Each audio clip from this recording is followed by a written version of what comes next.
Pan de vida. El mensaje que traigo para hoy lo he titulado El ejemplo de Jesús y leemos en el Evangelio de Juan, en el capítulo 13, los versículos del 15 al 17, donde vemos a Jesús, después de un acto de humildad y de ejemplo, lavando los pies de sus discípulos. Dice así Jesús: porque ejemplo os he dado, para que como yo os he hecho, vosotros también hagáis. De cierto os digo, el siervo no es mayor que su Señor, ni el enviado es mayor que el que le envió. Versículo 17, versículo clave de esta meditación, dice: si sabéis estas cosas, bienaventurados, dichosos, felices seréis si las hiciereis. Jesús fue un ejemplo a seguir en toda su vida terrenal. Todo lo que dijo que hiciéramos, Él lo llevó a cabo primero, marcando así un modo diferente de vida, la vida que a Dios le agrada, una vida de humildad, una vida de servicio a los demás y sobre todo nos enseña la necesidad de buscar siempre la voluntad del Padre. Estas cualidades, hermanos, son esenciales en un verdadero creyente. En el pasaje que nos ocupa, Jesús nos demuestra precisamente estas cualidades esenciales: la humildad, el servicio y buscar siempre la voluntad de Dios. También nos enseña que para Dios, aunque tengamos diferentes cualidades, tenemos el mismo valor aunque diferentes funciones. En Romanos 2:11 Pablo habla del justo juicio de Dios y dice: porque no hay acepción de personas para con Dios. Para Dios, hermanos, no hay acepción de personas. Dios no tiene favoritos.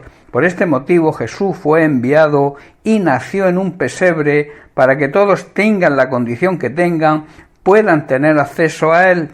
Jesucristo vino a esta tierra con la función de salvar a toda la humanidad, de ahí la universalidad de la salvación. En Juan capítulo 3, versículos 16 y 17, Jesús mismo lo declara, dice así: porque de tal manera amó Dios al mundo, o sea, a todas las personas, a la humanidad, que ha dado, que ha entregado, que ha regalado a su Hijo unigénito, para que todo aquel que en Él cree no se pierda, mas tenga vida eterna. Y el versículo 17 dice: porque no envió Dios a su Hijo al mundo para condenar al mundo, sino para que el mundo sea salvo por medio de Él. Aquí queda demostrada la universalidad de la salvación.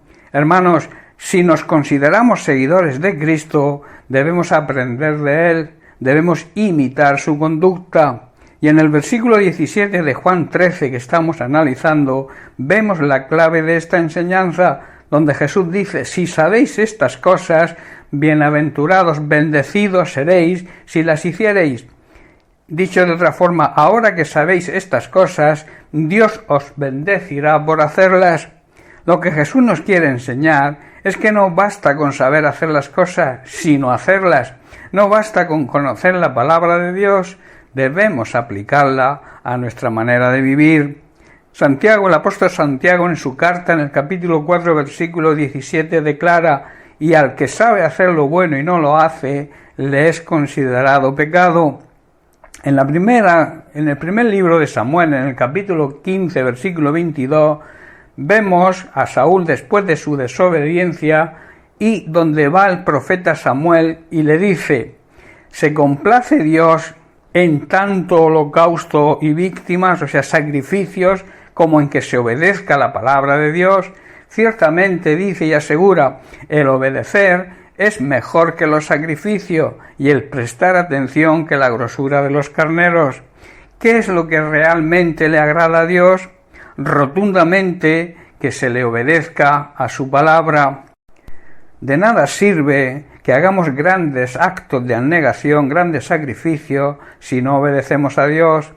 El obedecer a Dios, el obedecer su palabra, el obedecer lo que Jesucristo nos enseña, que es el verbo hecho carne, la palabra hecha carne, es mejor que todos los sacrificios que podamos hacer. Hermanos, mediante la lectura, la meditación, el estudio, escuchando su palabra, Dios nos dará, nos revelará por medio del Espíritu Santo y nos dará ese discernimiento necesario para conocer en cada momento cuál es la voluntad de Dios.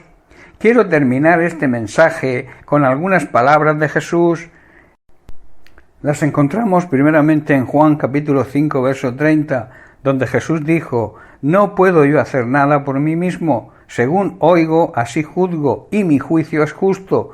Dice y añade: «Porque no busco mi voluntad, sino la voluntad del que me envió, la voluntad del Padre». Y en el capítulo 6 también de Juan, en el verso 38, vuelve a decir: «Porque he descendido del cielo, no para hacer mi voluntad, sino la voluntad del que me envió». Y en Juan capítulo 7 también, en el versículo 17, dice: «El que quiera hacer la voluntad de Dios conocerá, sabrá por el Espíritu Santo si la doctrina que yo enseño es de Dios o si yo hablo por mi propia cuenta». Hermanos, el que quiera hacer la voluntad de Dios conocerá por el Espíritu Santo que las enseñanzas de Cristo son verdaderas. Debemos, hermanos, aprender de Jesucristo, es nuestro modelo a seguir. Debemos imitar su humildad, su implicación en el servicio a los demás y, sobre todo, en buscar siempre la voluntad de Dios.